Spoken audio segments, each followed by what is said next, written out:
자, 반갑습니다. 한국사입니다. 자, 오늘은 지난번에 배웠던 경제 침략, 이 서구 열강과 일본, 청나라의 침략에 대해서 우리 민족이 어떻게 리액션을 취했는가에 대한 내용입니다.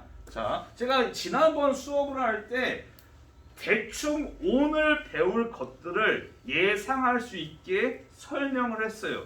그것들이 이제 하나하나 나온 겁니다. 내용은 많지가 않아요. 저도 고민이 있습니다. 이 내용으로 어떻게 30분 이상을 해야 되나 참 고민이 많습니다. 어거지로 잘 끌어볼게요. 자, 먼저 방공명입니다. 이 거류지 무역 시기에 우리 한반도에 조선을 닥쳐온 가장 큰 위기는 뭐였냐? 자꾸 일본 애들이 곡식을 사갑니다. 쌀과 콩과 같은 잡곡을 가리지 않고 싹 다 긁어가면서 이 한반도에 쌀이 자취를 감춥니다. 다 사가니까. 그러다 보니까 곡물 가격이 올라가고 이제 백성들이 먹고 사는데 매우 큰 지장이 생깁니다. 그렇기 때문에 요거를 막아야 될 필요가 있어요. 방공명의 말뜻은 무엇이냐? 곡식의 수출을 방어, 곡식의 수출을 막는 겁니다. 셔터를 내려서 우리 더 이상 수출 못하겠다라고 하는 게 방공명이에요. 자, 방공명 중요한 키워드고요. 조일통상장정에 세 가지 주된 내용이 있어요. 기억이 날런가 모르겠지만은 먼저 관세를 얻었고요. 방공명 조항이 추가가 됐고 우리가 일본한테 내준 게 뭐였습니까? 그렇죠. 최혜국 대우를 내줬습니다. 어떻게 보면은 가장 내주면 안 되는 거를 내줘버린 거예요. 여튼간에 자, 이 조일통상장정에 방공명에 대한 게 있는데 제가 이거를 다시 가져왔어야 되는데 깜빡했어요. 방공명은 1개월 전에 누가 발동시키냐? 발동시키는 주체가 조선의 중앙정부가 아니라 지방관리예요. 마치 지금 우리나라의 도지사처럼 당시에는 팔도를 담당하는 팔도에 관찰사가 있어요. 뭐 황해도 관찰사, 함경도 관찰사, 경상도 관찰사 이런 식으로 지금의 도지사처럼 관찰사가 그 도를 담당합니다. 이 방공명을 내리는 주체는 바로 관찰사, 지방관리입니다. 이 지방관리가 한 달 전에 일본 영사관에 말을 하는 겁니다. 우리 지금 황해도가 더 이상 곡물을 수출할 수 없는 상황이니까 한 달 뒤에 셧다운 할 거다라고 미리 얘기를 하는 게 방공명이에요. 이해는 잘 된 표정인지 참 모르겠습니다만은 여튼 그렇습니다. 그래서 실제로 방공명이 거기 128페이지 지도에 색깔로 되어 있고 도시도 있는데 이런 식으로 여러 군데가 방공명이 진행이 돼요. 가장 유명한 방공명은 황해도 관찰사랑 함경도 관찰사가 발동한 이 방공명이 가장 유명합니다. 특히 함경도 관찰사의 방공명이 일본과의 외교 문제를 불러온 가장 유명한 방공명이에요. 이 함경도 관찰사가 방공명을 때릴 때 상당히 어려운 여담인데 이 당시에 함경도 관찰사가 여흥민 씨랑 줄을 닿아 있는 당시에 끝발이 좋은 사람이에요. 게다가 청나라의 친구입니다. 이 양반이 청나라의 친구니까 청나라랑 매우 끈이 좋으니까 야, 내가 방공명 때려도 내가 청나라가 뒤에 있으니까 야, 일본 놈들이 설마 뭐라고 하겠어? 라는 식으로 때려버려요. 방공명을 때리는 건 좋은데 이게 외교 문제로 발동한 문제가 뭐냐? 이게 한 달이 안 됩니다. 27일, 3일이 모자랐어요. 여기에 더해서 당시에 방공명을 하면서 일본 상인들이 가지고 있던 물자까지 몰수해 버려가지고 여기에서 일본이 원래라면은 청나라 눈치를 보면서 살짝 그래야 되는데 강하게 일본이 문제 항의를 제기하면서 이것 때문에 결국 우리 정부는 배상금을 지불했습니다.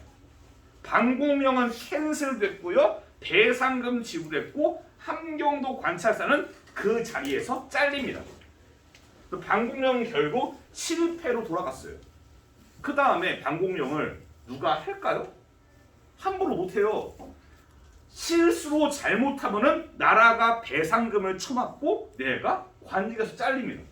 이런 상황이니까 그 다음부터는 관찰사들이 방공명을 때릴 때 살짝 눈치를 봅니다. 그러면서 유야무야 방공명은 의미가 없어져요. 비록 이 방공명이 간간히 발동될 때는 나름대로 우리 곡물, 쌀과 곡식들의 수출을 막는 긍정적인 효과가 있었지만은 이렇게 결과론적으로 실패했습니다. 자, 제가 가르치는 내용이 시험에 잘 안 나온다는 말이 많아가지고 다시 키포인트를 짚으면은 방공명 당연히 알아줘야 되는 키워드예요. 그리고 방공명이 어떤 것인가? 애초에 조일통상장정이 중요한 조항이에요. 관세 부여받았고 방공명 조항이 있고 최혜국 내어줬어요. 이 조일통상장정 자체가 매우 중요한 조약이기 때문에 이것도 중요한 키워드입니다. 알아두시면 좋을 것 같네요. 자, 다음 넘어가 보도록 하겠습니다. 다음은 이제 상권 수호 운동입니다. 자, 이제 그 두 번째 시즌 거류지 무역이 종결되고 청나라 상인과 일본 상인이 막 내륙으로 진출을 해요. 학습지에는 있고 교과서에는 없는 지도를 제가 첨부했어요. 이건 원래 개정되기 전에 교과서로 있었는데 지금 교과서가 개정되면서 사라진 지도예요. 요건데 청나라 상인과 일본 상인이 내지로 들어오면서 실제로 어떻게 수도인 한성에 진출을 했는가를 보여줍니다. 자, 봅시다. 일단 여기 파란색으로 되어 있는 게 청나라 상인이 머무르는 장소입니다. 대략 위치가 이 종로 3가 쪽이에요. 보신각 있죠?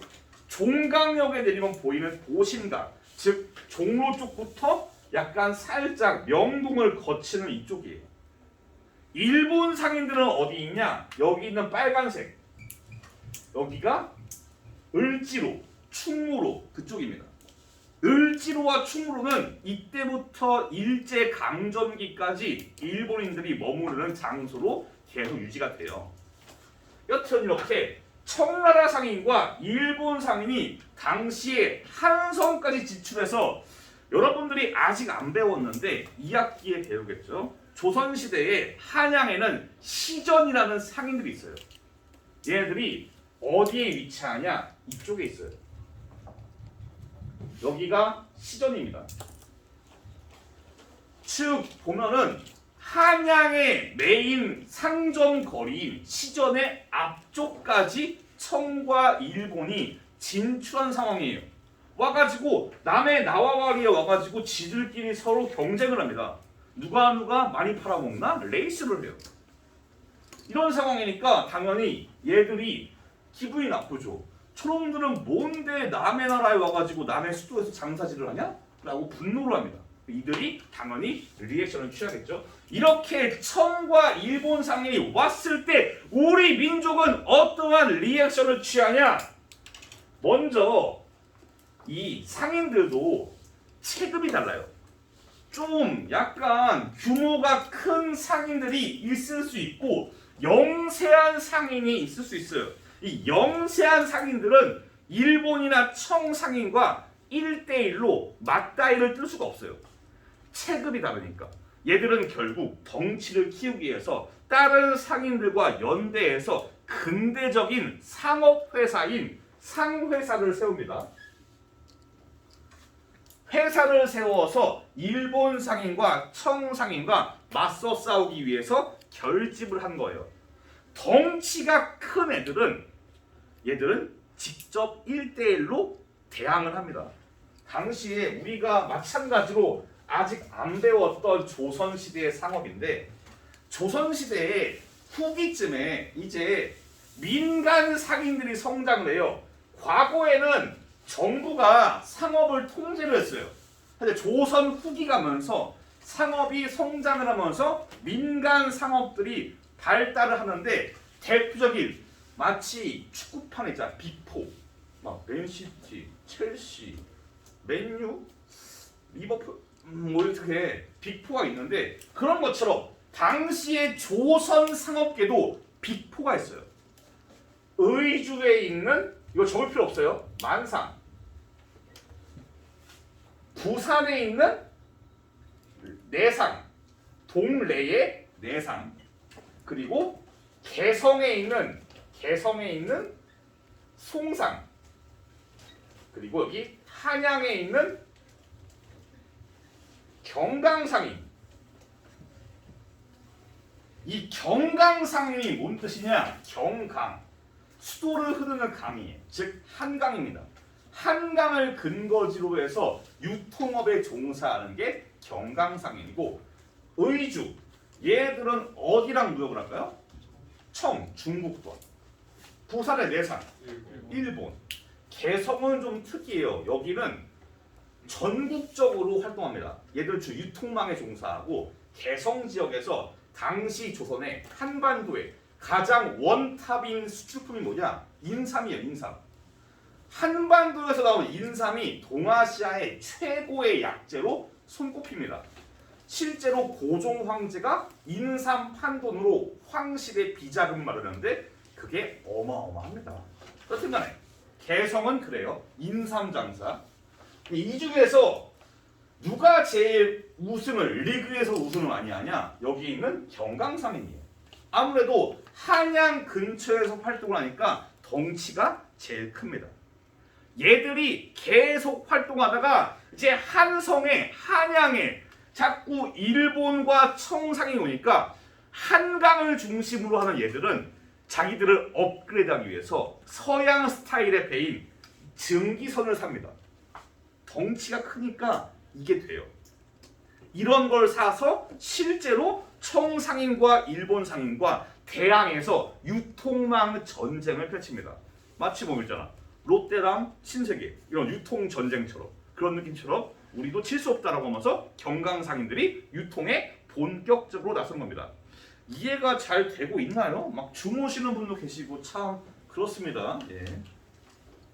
이게 실황이다 보니까 주무시는 분에 대한 지적도 하고 있어요. 양해를 부탁드릴게요. 자, 그리고 아까 여기 있던 제가 아까 말했던 여기에 있는 시전상인들 원래 한성 한가운데서 장사를 하고 있던 시전의 상인들이 가장 큰 피해자예요.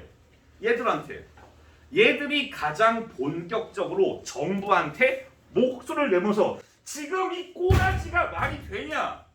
라고 하면서 분노의 목소리를 냅니다. 얘들은 본격적으로 야 우리 장사 안 해 이러면서 철시운동, 시장 바닥에서 철수하는 거예요. 우리 이따위로 하면 장사 못하겠다. 자 우리 파업이다. 일반 노동자의 시위는 파업이에요.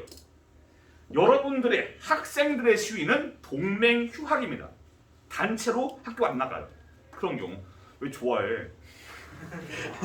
꼭 학교 안 나간다고 좋아하는 애들이 있어. 또 상인들은 시장 바닥에서 철수해요. 오늘 문 장사 안 해! 문 닫아버려요. 이게 나중에 3.1 운동도 비슷합니다. 3.1 운동 때도 학생들은 시위할 때 학교를 안 나가고 이제 상인들은 장사를 안 하면서 항의를 하는 겁니다. 또한 시전 상인들도 1대1로 맞다이를 힘드니까 얘들도 단체를 조직하는데 요게 제법 중요합니다. 황국중앙총상회. 거기 128페이지 맨 위에 있죠. 맨 위에 색깔이 다른 거.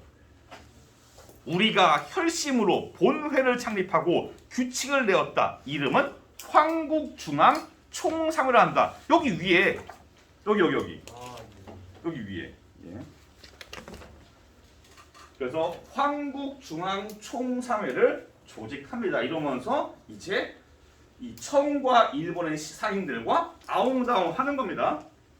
자, 다음은 이제 또한 점점 우리 민족 자본도 성장을 해요. 뭐 조선은행, 청일은행 등등 여러 가지 은행들이 세워집니다. 아마 교과서에는 굵은 글씨로 조선은행만 되어 있고 나머지는 굵은 글씨가 아닐 거예요. 빈칸도 조선은행입니다. 대한제국도 이 근대적 화폐를 만들기 위해서 중앙은행을 세워가지고 금본위 위주로 금에 기반을 둔 금의 가치로 환산될 수 있는 금화 이런 거를 만들고자 했는데 현실은 시궁창이라서 만드는 건 기껏 지난번에 설명한 백동화입니다. 말했죠? 발행화폐의 70%가 위조나 쓰레기인 민영화의 가장 안 좋은 측면 누가 화폐 만드는 걸 민영화합니까? 민영화도 정도껏 해야 돼요. 뭐 화폐를 만들다던가 국가의 근간이 되는 사업은 민영화를 하면 안 되는데 대한제국은 이거를 팔아넘깁니다. 결국 이거는 실패로 돌아가요. 일제가 좀 방해를 많이 합니다. 일본이. 실패로 돌아가고 이런 국내 자본들도 성장하다가 뭐에 가장 큰 타격받냐? 화폐 정리 사업. 이 국내 은행들과 민족의 기업들이 성장하는 단계에서 그들이 가진 화폐가 화폐 정리 사업으로 평가절하당하면서 이들이 대폭 줄어듭니다.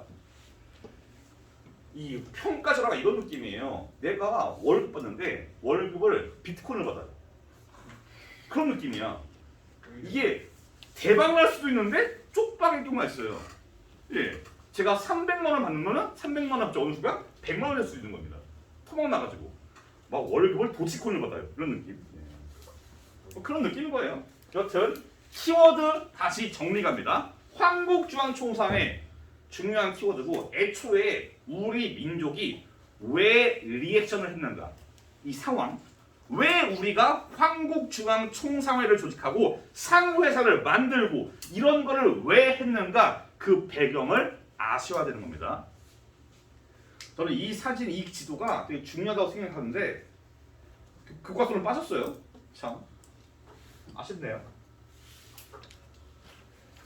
다음 넘어가 보도록 합시다. 오늘 30분 채워야 되면 큰일이네. 다음 세 번째는 이권 수호 운동입니다. 네? 조선은행이 그러면 그 가장 큰 은행인 거예요? 가장 크다기보다도 대표적인 은행이에요. 그중 하나예요. 예. 가장 크다기보다는 질문. 예. 그 상회사하고 한국중앙총상회 둘 다 그 시전들이 세우는 회사죠? 시정 상인들은 황국중앙총상회고 상회사는 잡다한 상인들이에요. 중간 상인들, 객주. 제가 여기 언급을 깜빡했는데 여기에서 또 하나 타격이 누구냐? 객주예요, 객주. 언급, 객주. 이런 상회사는 이런 사람들. 원래 과거에 거류지 무역 때 중간에 짭짤하게 돈을 버는 객주들이 내지 통상되면서 얘들이 낙동강에 오리알이 됐어요. 얘들이 딱히 돈을 벌 건덕지가 없단 말이죠. 자, 설명 깜빡했네요. 이 상회사는 객주들이 주로 많이 떠온대요. 시전상인들은 여기 있는 황국중앙총상회 이런 식으로. 물론 얘들도 상회사를 안 만드는 거 아니에요. 다만 여기서 언급하는 상회사는 주로 객주들이 많이 리액션을 취한 겁니다. 그렇게 이해하시면 될 것 같아요. 이해가 됐습니까? 객주도 많이 타격을 받았습니다. 지난번에 청과 일본의 내지 통상을 할 때 객주들이 몰락하고 타격을 입은 것도 설명을 드린 바가 있습니다. 자, 다음은 이제 이권수호운동, 즉 지난번에 배웠던 세 번째 시기, 거류지 무역 시기, 내지 통상 시기, 그리고 이권수호운동. 열강의 이권 침탈기. 열강의 이권 침탈기에 대응해서 바로 이제 우리가 이권을 방어하는. 더 이상 사장님이 미쳤어요. 박앤셀 이런 거 하지 말고 우리의 이권 우리가 지키자라고 주장을 하는 겁니다. 자, 오늘 편집을 해야 되나 원테이크를 해야 되나? 참. 자, 여튼 가장 이권 수호에 앞장선 게 어디였냐? 우리가 지난번에 나름대로 중요하게 배운 독립협회입니다. 독립협회 활동을 제가 약간 파트별로 구분했어요. 이권 수호운동, 자유인권운동, 그리고 또 하나는 의회 설립운동. 기억이 나시려나 모르겠습니다. 독립협회가 초기에 가장 열성적으로 한 게 뭐였냐? 러시아가 이권 침탈을 하고 러시아가 영향력을 확대하는 것을 저지하기 위해서 독립협회가 많은 노력을 해요. 물론 독립협회는 한계도 있어요. 얘들은 선별적으로 이권을 지킵니다. 얘들은 일본과 미국은 딱히 이권을 지키지 않아요. 일본과 미국이 가져가면은 그냥 조용히 있어요. 러시아만 조금 극렬하게 비판한 그런 선택적인 이권수를 했다는 한계가 있기는 한데, 러시아에 대해서는 확실하게 목소리를 내고 러시아에 대해서는 확실하게 목표를 달성합니다. 러시아가 부렸던 재정 고문, 군사 고문 이런 고문들을 다 퇴출시켜버리고, 그리고 한러은행, 이 한러은행도 이거를 폐쇄시키는데 기여합니다. 그리고 저령도를 빌리는 거를 저지해요. 러시아가 부산 앞바다에 저령도를 빌려달라고 요구하지만은 요거를 독립협회가 만민 공동회를 통해서 저지를 시킵니다. 그 외에 곁다리로 광산 채굴을 저지합니다. 그리고 허니 6조의 내용을 보시면은 허니 6조에 이권을 넘길 때는 네 마음대로 하지 말고 좀 우리 뭐 내각이나 신하들과 뭐 중추원과 협의를 해서 넘겨라. 그냥 막 미쳤어요 박앤세일 하지 말고 패점 세일하지 말고 그냥 넘길 때는 상의를 해라. 이런 식으로 이권을 넘기는 것을 제한하는 조항을 허니 6조에 넣습니다. 즉 허니 6조도 항상 키워드겠죠. 독립협회 보안회 도대체 몇 번을 나온 건지. 보안회만 지금 세 번째입니다. 세 번째예요. 보안회가 일본의 황무지 개간권 요구를 저지해 냈다고요. 계속 나오니까 중요하다는 거 알 수 있겠습니다. 그 외에도 일본이 계속 앞서 배운 것처럼 토지 약탈을 하니까 우리도 민족 자본을 형성해서 토지를 매입해서 관리하는 회사인 민간 회사인 농광회사를 설립하기도 합니다. 살짝 곁다리예요. 여기는 역시 이권 수호 운동의 본질은 독립협회의 활동들이 가장 중요하다고 볼 수 있어요. 그 다음은 계속 언급되는 보안회, 계속 언급되는 보안회, 지금 세 번째 언급이 되고 있는 겁니다. 네 번째는 없을 겁니다. 세 번째가 마지막일 거예요. 자, 이권 수호 운동이었습니다. 다음 마지막은 국채 보상 운동이에요. 그 일제 금융 침략을 설명할 때 제가 언급을 드린 바가 있는데 일본은 강제로 대한제국에 돈을 꿔주면서 우리 대한제국을 재정적으로 예속시키려는 시도를 합니다. 실제로 1906년까지 한 2년부터 6년인가? 1902년부터 6년? 이 4년간 꿔준 돈이 4년간 1,100만 원 꿔줘요. 그 토탈 1907년까지 얼마를 꾸냐? 1,300만 원을 꿔줘요. 소희님 1,300만? 야 그거 연봉 아니에요 연봉? 하루 원봉하면은 1,300 아닙니까? 할 수 있는데 이 당시 화폐로 1,300만이 어느 정도냐? 대한제국의 1년에 수입, 세금 수입이 1,314만 원이에요. 대한제국이 세금으로 1년간 걷는 만큼을 빚을 지는 겁니다.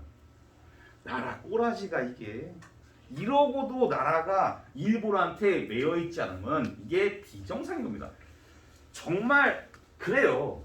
이러니까 당시에 대구에 있는 서상돈이 어떤 말을 하냐?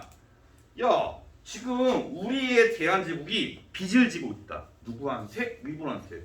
그렇다면은 우리가 돈을 잘 모아서 사람들이 술 끊고 담배 끊고 해가지고 술값, 담배값 아껴가면서 이거를 모금을 하면은 갚을 수 있지 않을까? 라는 말을 해요. 129페이지 아래쪽에도 있어요. 제가 따로 이거 해놓을게요. 지금 대한제국의 인구가 2천만인데 야 2천만이 3개월 동안 담배 끊으면 깔끔하게 1인당 20전 때리면은 1300 가자라는 겁니다. 돈 모으면 된다. 우리는 할 수 있다. 이런 식으로. 거기 교과서도 있어요. 그래서 이렇게 2천만이 20전씩 모으면 3개월 모으면 1300 간다. 모으자. 라는 게 국채보상의 요지예요. 즉 대구, 서상군 돈을 모아서 모금을 통해서 일본한테 꾼 돈 털어가지고 우리가 경제적으로 자주 독립을 이루어내자라는 게 서상돈의 주장입니다. 그래서 국채보상운동 기성회를 만들어서 국채보상운동을 전개를 합니다. 이 보통 이렇게 모금운동을 할 때 무슨 단체 힘을 빌리면 좋냐? 언론이에요, 언론. 지금도 우리도 언론으로 모금하잖아요. 막 월 3만 원 이런 거 하잖아. 월 2만 원 이런 거. 이렇게 모금 활동할 때는 이렇게 막 수재위원금 이런 모금할 때는 방송으로 신문으로 때리는 게 괜찮거든요. 마찬가지로 이 국채보상운동도 그들의 모금액을 모으기 위해서 대한매일신보라는 언론사 그 외에도 여러 언론사가 있지만은 가장 대한매일신보가 열성적으로 이 국채보상운동을 후원해줍니다. 대한매일신보가 홍보와 후원을 해줘요. 이게 키워드겠다. 대한매일신보가 제가 뭐 다음 시간에 다시 나오겠지만은 대한매일신보가 정말 중요한 신문이에요. 다음 시간에 대한매일신보 배울 때 다시 한번 키워드를 짚는 게 좋겠습니다. 이 대한매일신보에는 당시 양기탁이 주필인데 양기탁이 국채보상운동에 참여하면서 많은 기여를 해요. 또한 양기탁은 신민회 멤버입니다. 그래서 대한매일신보가 신민회, 대한매일신보 또한 국채보상운동 같이 연결되었어요. 이들이 열심히 모금합니다. 이게 모금이 생각보다 열성적이에요. 어떤 사례가 있냐? 자, 평안도 지역에서 평안도 지역의 모든 학교가 모여가지고 운동회를 해요. 거대한 규모예요. 참가한 사람이 2만 명이에요. 2만 명이 모였는데 2만 명이 단 한 개 피도 담배를 안 태웁니다. 2만 명이 모였는데 지금 우리나라도 2만 명이 모여요. 담배 안 태울까요? 태워요. 뭐 야구장, 축구장 가면은 하프타임, 쉬는 시간에 겁나 태웁니다. 그런데 이 시기에 2만 명이 모였는데 담배에 대한 매너도 없는 이 시기에 2만 명이 한 대도 안 태워요. 그만큼 사람들이 금연으로 나라 빚을 갚자는 그런 의지가 충분히 있고 대구 지역의 여성들도 자기의 폐물, 뭐 결혼 반지 같은 거 있잖아, 가락지, 옷가락지 이런 거를 모아가지고 기부하면서 내면서 나라 빚을 도와주는 모든 인구가 뭐 기생이나 무슨 뭐 여인네 가릴 거 없이 모든 사람들이 나라 빚을 갚기 위해서 노력을 한 겁니다. 이거를 당연히 일본은 가만 놔두지가 않겠죠. 일본이 정말 치사한 짓을 해요. 정말 지능적으로 요거를 탄압합니다. 자, 제가 비유로 예를 들어볼게요. 어느 날 신문에 동양일보, 어느 날 신분 1면에 이런 기사가 나와요. 동양고 교사 정남준 공금 500만 원 횡령. 이게 사람이냐 개냐, 이게 나라냐, 이게 학교냐, 이런 식으로 정남준이 500만 원 띄어먹었다 보도가 나와요. 이걸 읽는 여러분은 야 정남주 완전 개자식이네. 야 500을 제껴? 야 이 한 방울 500을 태워? 이러면서 겁나 싫어할 거 아니야. 근데 저는 500을 태우지 않았습니다. 이게 오보예요. 오보. 잘못된 기사. 그리하여 다음날 이 오보를 정정합니다.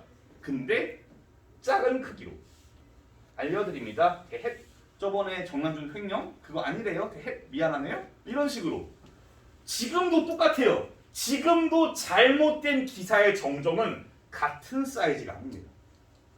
사람들이 요거를 기억 못해요. 뭘 기억하냐? 요거만 기억해요. 사람들이 아직도 김은국이 무죄라는 거를 잘 모릅니다. 원체 잘 했으니까 이걸 떠드는 거를. 마찬가지로 이 당시에 통감부가 양기탁을 때려 넣어요. 양기탁을 때려 넣어서 뭐라 그러냐? 지금 국채보상 기성회의 양기탁, 대한매일신부의 양기탁이 국채보상 성금 몇만 원 횡령했습니다. 발표를 해요. 물론 무혐의로 나중에 석방돼요. 하지만 사람들은 기억 속에 양기탁, 성금 횡령자라는 인식이 박히면서 그 다음부터는 모금이 안 돼요. 열심히 모금하다가 양기탁을 통감부가 깜빵에 때려놓고 다시 나왔지만은 그 다음부터 훅 내려갑니다. 모금의 동력을 상실해버려요. 이 통감부의 교묘한 탄압으로 국채보상운동은 흐지부지 실패로 돌아갑니다. 이 국채보상운동에서 얼마를 모았는가는 제가 찾아보니까 미묘하게 다른데 헌병대, 일본 헌병대가 발표한 자료에는 18만 가량을 모았대요. 빚은 1,300.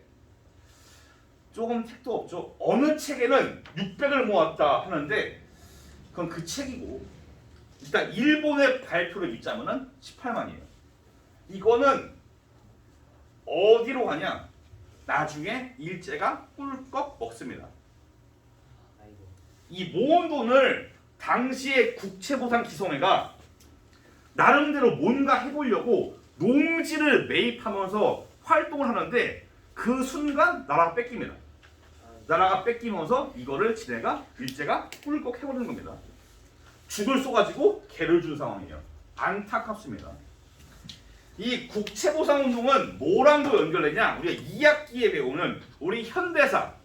여러분들은 모르지만은 저의 세대 때 발생한 IMF 때 금모으기 운동과 연결돼가지고 이 금모으기 운동을 제2의 국채보상운동이라고 하기도 합니다. 대구를 대표하는 민족운동이에요. 그 대구에는 번화가에 국채보상로가 있어요. 그렇게 있습니다. 남부순환 이런 느낌처럼 국채보상로가 있어요. 여튼 자 다시 한번 국채보상운동 키워드 가봅시다. 일단 이게 왜 발생했는가 정도는 아셔야겠고요. 대구 지역에 서상군이 했고요. 국채보상 기성회가 조직됐고요. 바로 대한매일신부가 이거를 풀어냈다. 요 키워드만 알아도 국채보상운동 이해하는 것 전혀 어렵지가 않습니다. 자 오늘 수업은 여기까지입니다. 이거는 참고로 이거는 거기 129페이지 아래쪽에 있고 제가 아까 말했어요. 2천만 명이 3개월 동안 20점 모으자고 학습지도 있으니까 읽어보십시오. 자 수업 여기에서 마칩니다. 다음 시간은 근대 의식의 확대와 근대 문물의 수용을 바탕으로 한 35분간 영상으로 찍을 예정입니다. 물론 그 외에 영상이 아니고 만나보는 사람도 있겠지요. 고생 많았습니다. 다음 시간에 뵐게요. 감사합니다.